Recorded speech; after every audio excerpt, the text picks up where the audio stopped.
Yeah, so I just be up here thinking, and then I come on TikTok and I start rambling. So here I am for the ramble of the day.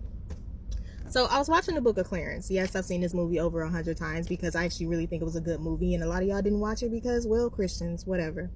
So I was watching the Book of Clarence, and one of the most pivotal scenes, in this movie is when Clarence was talking to his mother, and his mother pretty much told him, "You need to take up space."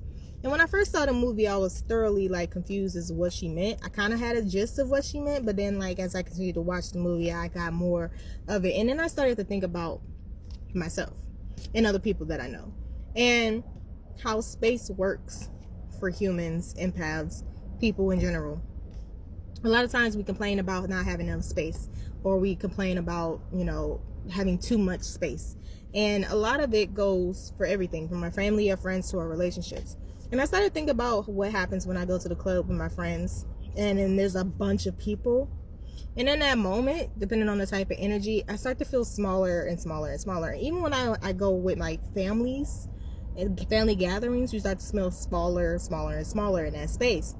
And then when you go someplace that has a lot of space, but it's only a couple of you, your best friends or whatever, you might feel like you can take up the whole world.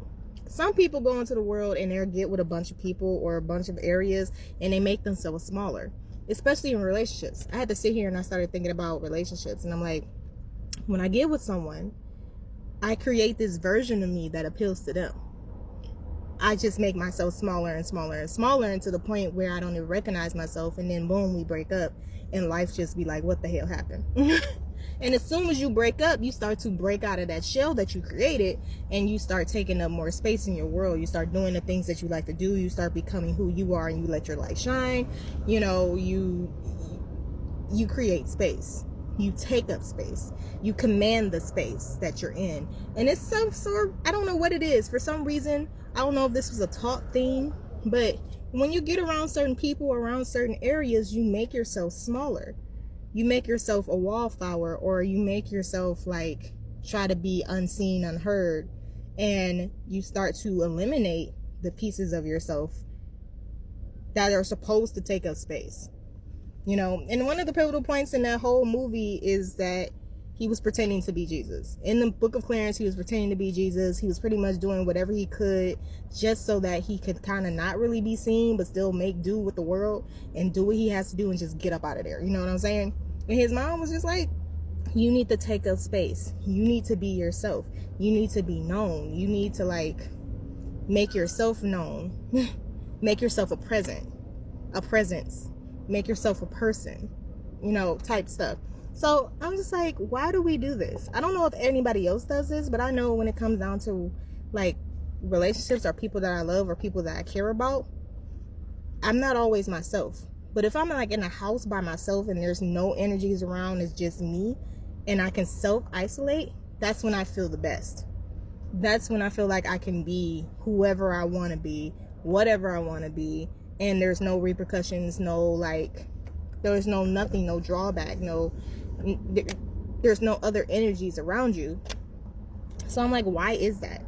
Why is it that psychologically we need this amount of space? Physically, we need this amount of space. Emotionally, spiritually, we need a certain amount of space so that we can conduct ourselves into the behaviors that we are, so that we can figure out what we are. Because when you're around other people, you start to crave into what they like. You start to crave into what they know, what they need. You start to jump into that mode where it's okay, I need to be this person for this person, or I need to feel this way for this person, or I need, it's a certain amount of things that you do that's detrimental to yourself. And then when it's all said and done, all you can do is sit there and look at yourself like, what happened? What happened? So I don't know. I feel like more people need to take up space. And then there's the drawback. There's people who do take up space, but they take all the space. Sometimes there are people out there that shine the brightest. And I'm not saying dim your light. But there are some people that don't even realize that you took up all the air. You took up all the space. You took up so much space that the other people around you started to suffocate. And you didn't even know it, because you thought you were just being yourself, but it was inconsiderate of the people around you, or the people that surround you are used to shrinking themselves so that you can be greater and take up more space. So at the end of the day, how do you find this balance? How do you find this balance where you still take up space, but not enough space that you take up all of it, that you don't, how do you find that balance where you are considerate of the other people, but you're also considerate of yourself? And I think a part of it is really knowing yourself and then standing in, stand your business and stand your ground on who you are. And a lot of times we don't know ourselves. We never took the time to figure out what that meant or how to take up that type of space. I'm just saying, I could be out here blowing up air, I could just be up here throwing things to the wall or throwing things to the void, but I really is starting to resonate with me, and I'm like, do I do that? Because on one end, I could be the brightest star out there. I'm a Leo. Hey, you can't help it. But on the other hand, it's just depending on who's around me, I might suck out all the air, or they might suck up all the air in me. And now I'm just sitting here looking like, how did I get here? How am I this emotional mess? How am I this mental mess? How am I this why do I feel this anxiety ridden? How do I feel so down? But then when I'm around just me, just in my car, just in my house, just in the space that I want to be, where I can move at the pace that I want to, move at, drink what I want to drink, eat what I want to eat, without having to listen to nobody else's comments or concern or whatever else. Just being 100% you in those spaces. How do you be like that around other people?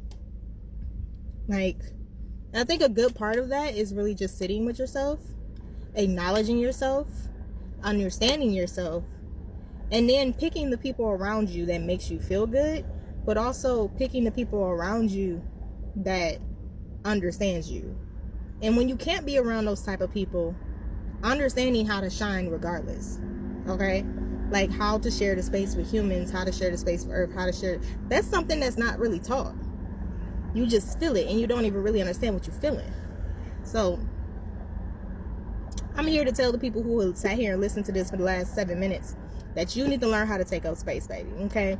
You need to shine the brightest that you can shine, but you also need to be considerate of the people around you. But also, do not let them suck the air out of you.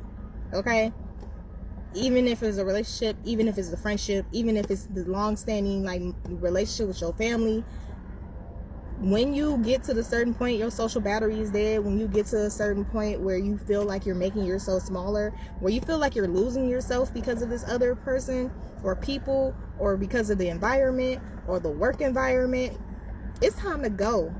It's time to go and reevaluate. And I know that's easier said than done, but no matter what walk of life that you are into, you need to figure out who you are, what you are, where you're going, and how to be that no matter what. How to stand on business when it comes to that. And just basically how to take up space. Because when you take up space, you let the world know who you are. And when you let the universe know who you are and what you're going to do, what you're not going to do, your life becomes better. Because you stood on business. And that's it. That's really it. Learning how to be you and confidently you. Learning how to love you and love, every piece, every morsel, the good and the bad. Acknowledging that there is good and bad. Acknowledging that you could be whoever you want to be, and that you don't have to confine to whatever somebody or anybody or society tells you to be.